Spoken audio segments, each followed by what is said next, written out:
Hola amigos parantos kumaha mangos, balik lagi di Gayakin Movie yang masih setia membawakan alur magi Labyrinth of Magic part kelima yang akan menceritakan perjuangan Alibaba untuk kerajaan Balbad, dimana kali ini Alibaba harus berhadapan dengan Kasim yang bisa berubah jadi seorang iblis. Bagaimanakah keseruannya? Nggak perlu banyak cakap, langsung simak aja videonya. Tapi sebelum mulai harap cek dulu kota kalian, kalau sekarat bisa numpang wifi tetangga. Bruh.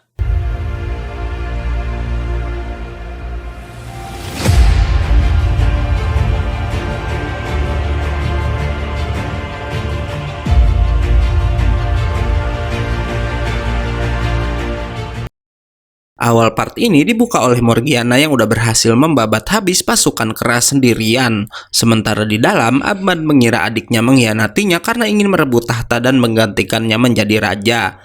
Dengan kejam, Ahmad juga berkata jika seorang pengecut seperti Sabmad nggak akan bisa menjadi raja sepertinya. Mendengar itu, Alibaba membela Sabmad dengan bilang Sabmad bukanlah seorang pengecut, membuat Ahmad marah dan mencoba menyerang Ali. Walau malah ia yang harus terkena gamparan gratis. Alibaba lalu dengan berani meminta Ahmad segera turun tahta, membuat sang raja makin marah dan memerintahkan para prajuritnya menghabisi Ali. Namun kata-katanya kali ini nggak dituruti oleh para prajurit istana. Hingga nggak lama sang putri kerajaan Kau datang ke sana bersama Kobun.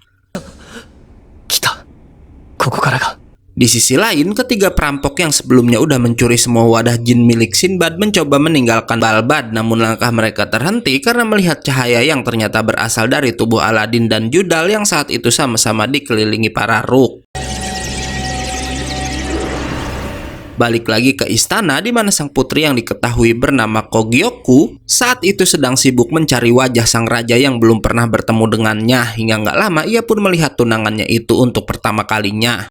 Bersamaan dengan itu, Bangkir berkata untuk saat ini mereka belum bisa memastikan siapakah Raja Balbad yang sesungguhnya. Membuat sang putri berkata kalau Balbad harus memilih raja baru secepatnya karena ia akan menikahi Raja Balbad siapapun orangnya, hingga semua mata tertuju pada Alibaba.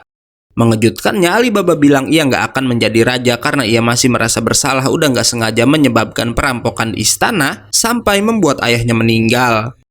Alibaba lalu berkata jika ia akan membuat Balbad hidup tanpa sistem pemerintahan monarki, yang artinya negeri itu akan menghapus sistem kerajaan dan merubahnya menjadi sistem republik yang pemimpinnya dipilih oleh rakyat.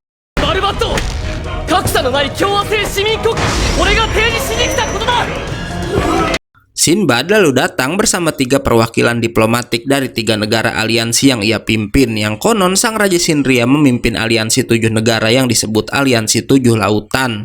Di mana awalnya Sinbad memanggil mereka untuk membantu Alibaba naik tahta, walau ternyata Alibaba berniat mengganti sistem pemerintahan kerajaan. Sang putri lalu bertanya jika sistem pemerintahan diganti bagaimana nasib hutang kerajaan Balbad yang selama ini dibuat oleh si Ahmad. Yang Alibaba bilang hutang tetap masih ada, namun perjanjian menggunakan rakyat sebagai budak yang sebelumnya udah disepakati nggak bisa digunakan lagi pada pemerintahan yang baru.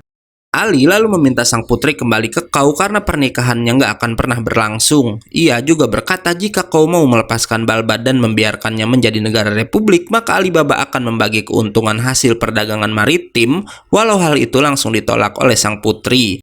Sinbad lalu berkata Kau nggak akan bisa menyentuh Balbad lagi karena republik baru itu secepatnya akan bergabung dengan aliansi 7 lautan. Dan karena itu sang putri bilang ia akan menanyakan tentang Balbad pada ayahnya dulu dan kemudian pergi dari sana. Setelahnya sang putri pun kembali ke Kau menaiki karpet terbang dan terlihat sangat senang karena selain batal menikahi Ahmad, dia juga bisa bertemu dengan Sinbad yang dikaguminya. Kembali ke dalam istana di mana Barkak bilang Ahmad seharusnya dihukum mati karena semua kejahatannya. Namun Alibaba bilang republik baru mereka belum punya hukum pidana dan peraturan untuk menghukum seseorang. Dan karena itu ia mengajak semua orang bersama-sama segera membangun republik yang baru. Bangkir yang masih ada di sana lalu berkata jika ia udah banyak melihat negara yang berubah menjadi republik mengalami kegagalan, namun Alibaba nggak gentar untuk menghapuskan ketidaksetaraan di negerinya tersebut. Ia pun lalu mengumumkan hasil perundingan itu pada semua rakyat yang udah memadati bagian depan istana, walau semua penduduk sempat bingung mereka akan hidup tanpa seorang raja. Di sisi lain, Rook dari Aladin tiba-tiba membentuk seekor burung besar dan terbang ke suatu tempat.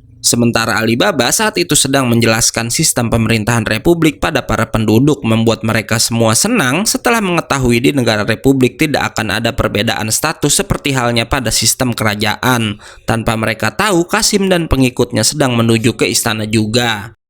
Nggak lama, Qasim pun tiba di istana dan langsung diberitahu salah satu penduduk tentang keputusan si Alibaba. Yang konyolnya, Qasim bilang keputusan itu hanyalah sebuah omong kosong. Ia malah terus menghasut para penduduk yang katanya walau berubah jadi republik, monarki tetap nggak akan hilang, dan mereka diminta mengingat apa yang dulu udah dilakukan kerajaan Balbad, membuat penduduk kembali marah karena udah kehilangan anggota keluarga mereka akibat kekejaman Ahmad. Walau ternyata itu semua terjadi akibat pengaruh dari pedang ilusi milik si Jainab. Di sini, Qasim ingin menghukum semua keluarga kerajaan dan para bangsawan yang dulu udah berlaku seenaknya pada para penduduk. Hingga nggak lama, kemarahan mereka berubah menjadi ruk hitam yang membentuk seekor burung raksasa yang memenuhi tempat itu. Sementara itu, Aladin yang belum juga tersadar jiwanya bertemu dengan Ugo di suatu tempat, membuat Aladin mengira jika ia udah mati. Namun Ugo bilang Aladin belum mati dan ia hanya membawa ruk milik Aladin yang terbang menjadi burung tadi ke tempat itu. Ugo memberitahu Aladin bisa aja mati sungguhan karena udah terlalu banyak menyalurkan kekuatannya pada seruling yang berisi dirinya. Ugo bilang ia mencoba membawa Judal ke tempat itu juga namun gagal karena ternyata seluruh ruk hitam tadi udah memenuhi Balbad. Di sana Bangkir terlihat sedang menyalurkan ruknya juga, namun ia kemudian didatangi si pedagang senjata yang tiba-tiba menyerang si Bangkir. Hingga setelahnya sang pedagang senjata menyalurkan ruk hitamnya sendiri dan berhasil menimpa ruk cahaya hingga memenuhi Balbad dengan kegelapan.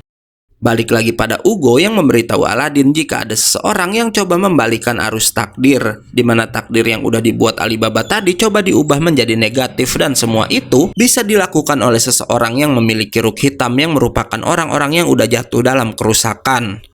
Ugo lalu memberitahu jika saat melawan pengguna ruk hitam seperti Judal kemarin harusnya Aladin udah tewas, namun Ugo membantunya dengan mengerahkan semua magoi milik tuannya yang sebenarnya. Dan di sini terbongkar kalau Ugo bukanlah jin milik Aladin, di mana Ugo bilang Aladin hanyalah tiruan dari tuannya.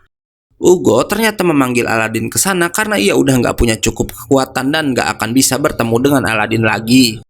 Ugo menunjukkan apa yang sedang terjadi di Balbad, di mana saat ini takdir Alibaba sedang coba diubah oleh seseorang.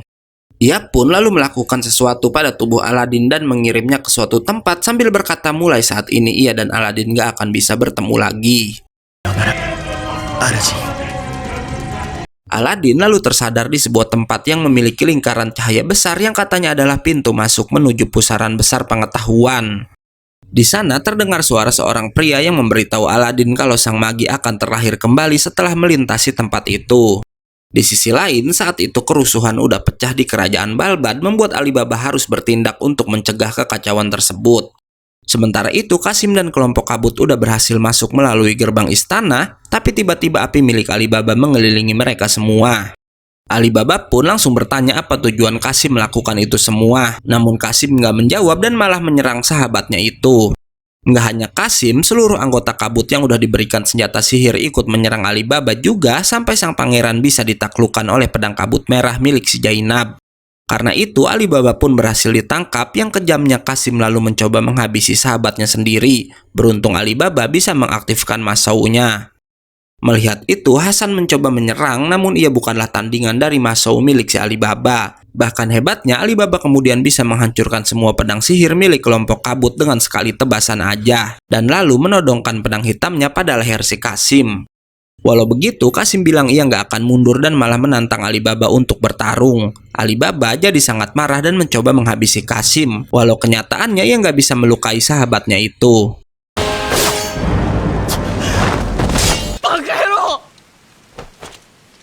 Karena itu, Qasim pun mengejek Alibaba yang terlalu lembut. Ia meneruskan langkahnya dan mengingat pesan si pedagang senjata yang meminta Qasim menggunakan kekuatan tersembunyi pada pedang yang udah diberikan. Kacaunya, untuk menggunakan kekuatan itu Qasim harus menusuk tubuhnya sendiri, dan setelah selesai Qasim bisa membuat seluruh senjata milik kelompok kabut melayang dan lalu masuk ke dalam tubuhnya sendiri, membuat si Qasim berubah wujud menjadi seorang iblis hitam.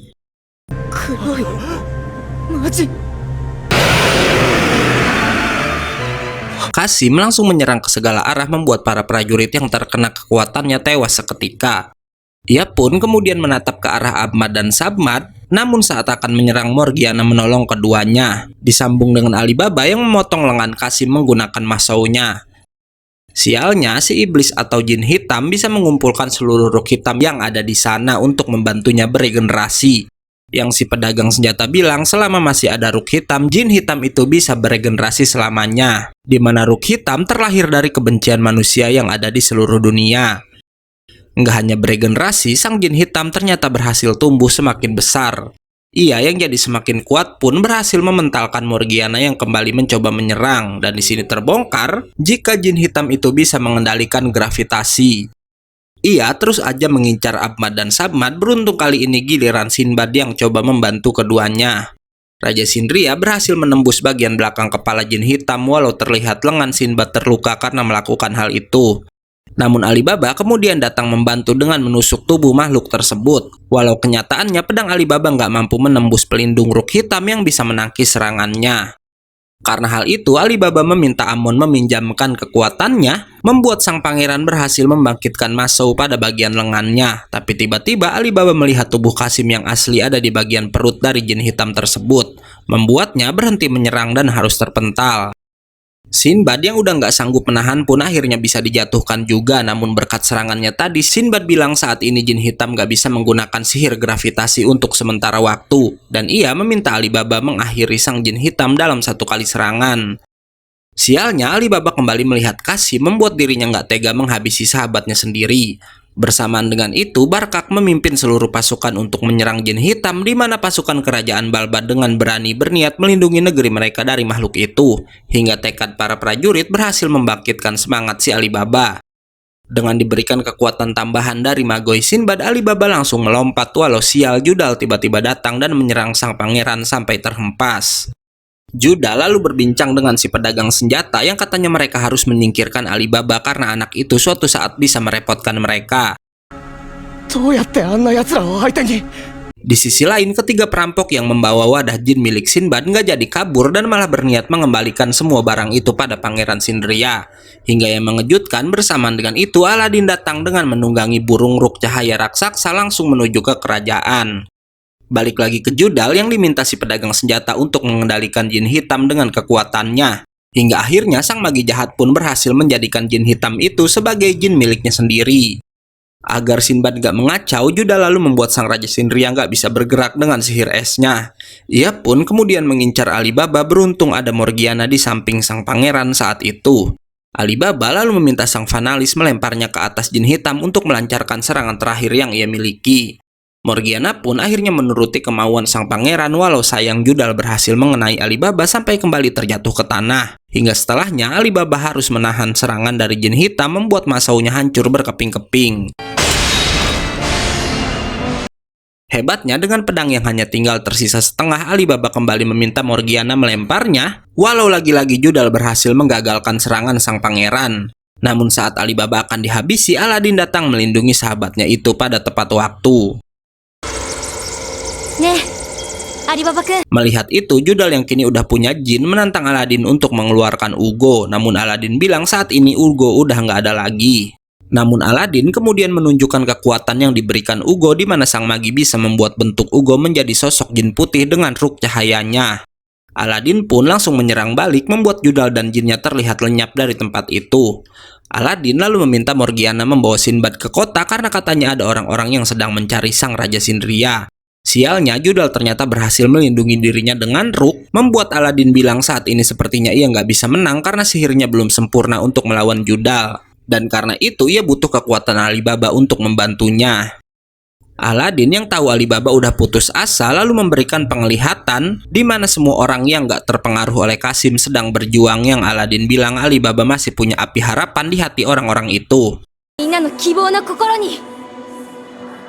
Nggak diduga, semangat para penduduk mampu membuat Rukh cahaya yang sangat besar yang kemudian menuju ke tempat Aladin berada.